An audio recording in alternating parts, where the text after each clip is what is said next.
ആരെയും മോശക്കാരനാക്കാൻ വേണ്ടി പറയുന്നതല്ല. എനിക്ക് ചില ആളുകളുടെ വീഡിയോ കണ്ടപ്പോൾ ചെറിയൊരു സംശയം തോന്നി. അതുകൊണ്ടത് പറയുന്നു എന്ന് മാത്രം. ആരെയും മോശക്കാരനാക്കാൻ വേണ്ടി സംസാരിക്കുന്നതല്ല. സംഭവം എന്താണെന്ന് വെച്ച് കഴിഞ്ഞാൽ ഒരാളെ ഞാൻ ശ്രദ്ധിക്കാനിടയായി. അയാളെങ്ങനെയാണെന്ന് വെച്ച് കഴിഞ്ഞാൽ വരുമ്പോൾ തന്നെ എല്ലാം തൂക്കിക്കൊണ്ട് തന്നെ കറക്റ്റായിട്ട് ഷൂട്ട് ചെയ്ത് കാണിക്കും.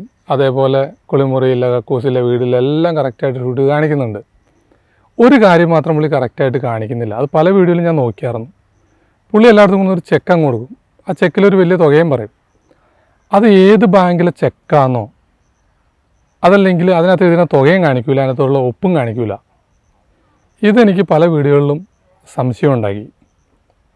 അപ്പോൾ ഇയാൾ ഈ ചെക്കിലെഴുതുന്ന തുക കറക്റ്റാണെങ്കിൽ, അത് ആ വ്യക്തിക്ക് തന്നെ കിട്ടുന്നുണ്ടെങ്കിൽ, അത് ഇയാൾ കൊടുക്കുന്ന ബാങ്കിൽ മാറുന്നുണ്ടെങ്കിൽ, ആ ബാങ്കുകാരെങ്കിലും വന്ന് കമൻ്റായിട്ടോ അല്ലെങ്കിൽ വേറെ ഏതെങ്കിലും പറയില്ലേ, ഇന്ന ആൾ കൊടുത്ത ചെക്ക് ഇത് ഇന്ന ബാങ്കിലാണ് മാറുന്നത്, ഇയാൾ കറക്റ്റാണെന്ന് ഏതെങ്കിലും ബാങ്കുകാർ പറയണ്ടേ? അങ്ങനെ ഇതുവരെയും കേട്ടിട്ടില്ല, കണ്ടിട്ടുമില്ല. ഇനിയിപ്പോൾ ഇത് കണ്ടു കഴിയുമ്പോൾ ആൾ ചിലപ്പോൾ കറക്റ്റായിട്ട് ഇതേപോലെ ഒരു ചെക്ക് കറക്റ്റായിട്ട് കാണിച്ചേക്കാം. ഇത്ര തുക എഴുതി ഇന്ന ബാങ്കിലേക്ക് നിന്ന് കാണിച്ച് ഒപ്പിട്ട് ഒരാൾക്ക് ചിലപ്പോൾ കറക്റ്റായിട്ട് കൊടുക്കുന്നത് കാണിക്കും. അതുപോലെ ഇന്ന ബാങ്കിൽ മാറിയെന്ന് കാണിക്കുകയും ചെയ്യും. അങ്ങനെ ഒരു ബാങ്ക് കാണിച്ചാൽ പോരാ. ഈ കൊടുക്കുന്ന എല്ലാ ചെക്കും അങ്ങനെ കാണിക്കുകയാണെങ്കിൽ നമുക്ക് ഇയാളെ വിശ്വസിക്കാം. നമുക്ക് ഇയാളെ വിശ്വസിക്കാൻ പറ്റും, ഇയാൾ കൊടുക്കുന്ന ചെക്ക് സത്യമാണെന്നുള്ളത്. അതല്ലെങ്കിൽ ക്യാമറയുടെ മുമ്പിൽ നമുക്ക് മനസ്സിലാവാത്തൊരു ചെക്ക് കാണിക്കുന്നു, ഇയാൾ ആർക്കും മനസ്സിലാവില്ല അത് ഏത് ബാങ്കിലേക്കുള്ളതാണെന്ന് ഒന്നും മനസ്സിലാവില്ല. അപ്പോൾ അതത്ര സത്യമായിട്ട് എനിക്ക് തോന്നില്ല. കാരണം ജനങ്ങളെ കാണിക്കാൻ വേണ്ടി, അതായത് ഇപ്പോൾ അവരോടൊരു വലിയ തുക പറയുന്നു, ആ തുക കൊടുക്കുക, അത് കഴിയുമ്പോൾ ആ ചെക്ക് പുള്ളി കളഞ്ഞിട്ട് അതല്ലെങ്കിൽ വേറെ ചെറിയ തുക എടുത്ത് സഹായിക്കുന്ന ആ വല്ല പരിപാടിയായിരിക്കാം. പിന്നെ ഈ പുള്ളിക്കാരനൊരു ബിസിനസ്സായിട്ട് ഇത് എടുത്തേക്കുന്നത് വേറൊന്നും കൊണ്ടല്ല.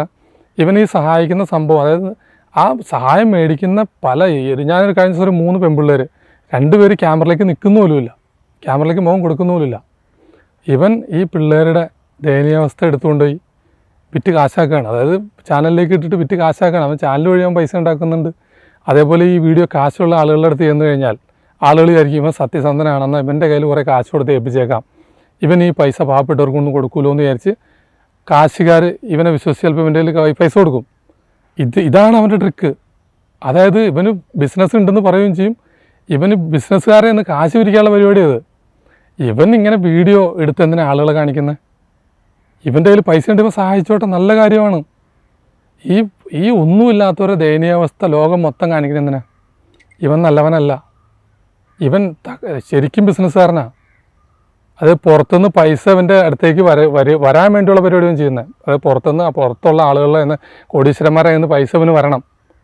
അപ്പോൾ ഇവൻ വഴി ഇത് പലവരിലേക്ക് എത്തുമെന്നൊരു തെറ്റിദ്ധാരണ. അതായത് കാശുള്ളവർ ഇവന് പൈസ കൊടുക്കുമ്പോൾ അവരെന്തിക്കണം ഇവൻ്റെ കൈ കൊടുത്തു കഴിഞ്ഞാൽ ഇവനെല്ലാം കറക്റ്റായിട്ട് കൊണ്ട് കൊടുക്കുന്ന. ഇനി മുതൽ കാശുള്ളവർ ഇവന് പൈസ കൊടുക്കുന്നതിൻ്റെ നോക്കേണ്ട ആദ്യത്തെ കാര്യം ഇതാണ്, ഇവൻ ഏത് ബാങ്കിലേക്കാണ് ഇത് എഴുതുന്നത്, ആ എഴുതുന്ന തുക തന്നെ ആ ബാങ്കിൽ മാറുന്നുണ്ടോ, അങ്ങനെ അന്വേഷിക്കണം ഇവനെക്കുറിച്ച്. ഇവൻ അത്ര സത്യസന്ധനായിട്ട് എനിക്ക് തോന്നിയില്ല. ഇവൻ പക്ക കള്ളനായിട്ട് എനിക്ക് തോന്നിയത്.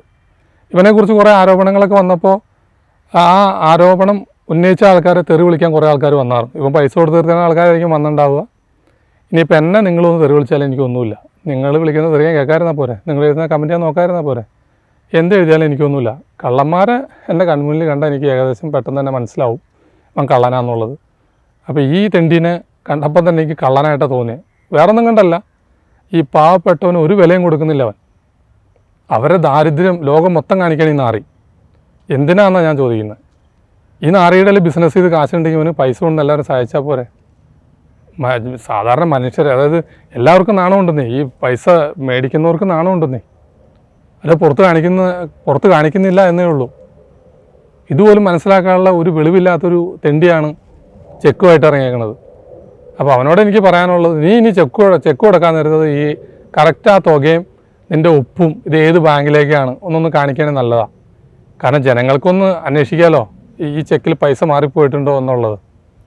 ഇനി വേറൊരു ബുദ്ധി പ്രയോഗിക്കരുത്. കറക്റ്റായിട്ട് ചെക്ക് എഴുതി കൊടുത്ത് എല്ലാം കൊടുത്ത് ആ ആളെ കൊണ്ട് തന്നെ മാറിച്ചിട്ട് നീ പുറത്തേക്ക് വന്നു കഴിയുമ്പോൾ ആ പൈസ മൊത്തം മേടിച്ചിട്ട് എന്നാൽ നിങ്ങൾക്ക് 1 ലക്ഷം രൂപ തരാമെന്ന് പറഞ്ഞാൽ, ഞാൻ നിങ്ങൾക്ക് 10 ലക്ഷത്തിൻ്റെ ചെക്കാണ് തന്നത്, അപ്പോൾ അതുമല്ല നിങ്ങൾക്ക് 1 ലക്ഷം രൂപ തരാമെന്ന് പറഞ്ഞായിരുന്നു, എന്നാൽ 1 ലക്ഷം രൂപ നിങ്ങൾ പിടിച്ചോ. അങ്ങനത്തെ തെണ്ടിത്തരം കാണിക്കരുത്. ഇങ്ങനെയുള്ള തെണ്ടികൾ ഇതിനും വലിയ തെണ്ടിത്തരം കാണിക്കും. ഒന്ന് പറഞ്ഞു എന്ന് മാത്രം.